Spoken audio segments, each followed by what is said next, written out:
This is a dramatic situation. We have to do everything possible to end the violence. Since he entered power in 2014, Narendra Modi, the Prime Minister, has been implementing a radical nationalist Hindu policy, which has had terrible consequences. Journalists, religious minorities, and human rights fighters. In India, millions of Muslims and Christians suffer every single day because the government violates their most fundamental rights. The situation is serious. That's why the European Parliament must vote tomorrow on a very clear resolution. It has to be clear in denouncing the nationalist discourse of Mr. Modi. We should all be worried about the worsening human rights situation in India. Freedom of press has narrowed. Journalists and activists have been arrested for false reasons. Discrimination and hate have increased. And this is also what I saw personally when I visited India in December. This saddens me as India is a very important partner for us. EU and India have to make human rights and democracy a fundamental part of their partnership in all regards, including trade. Our joint resolution is crystal clear. We are calling on India to do everything within its power to end ethnic and religious violence, to punish perpetrators and end Hindu extremism.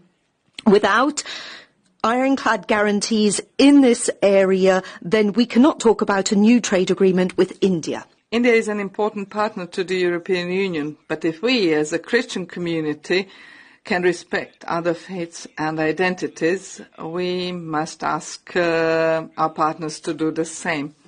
I propose an urgent visit by the European Special Envoy for Religious Freedoms to India, and the way Indian government will treat this proposal will show whether the authorities there are for the time being only powerless in such cases, or whether they knowingly allow persecution of religious minorities by radical groups. And for political leaders to refrain from making inflammatory statements. They should impartially mediate tensions and reject any nationalistic rhetoric. Today, let us send a clear message. The EU holds a powerful tool in trade policy, and we demand the integration of human rights into our EU-India partnership. Indian officials often like to boast that the country is the world's largest democracy. Intolerance and violence against religious minorities paint a different picture. These attacks against Christians are not isolated incidents. They are organised, leaving behind destruction and shattered lives.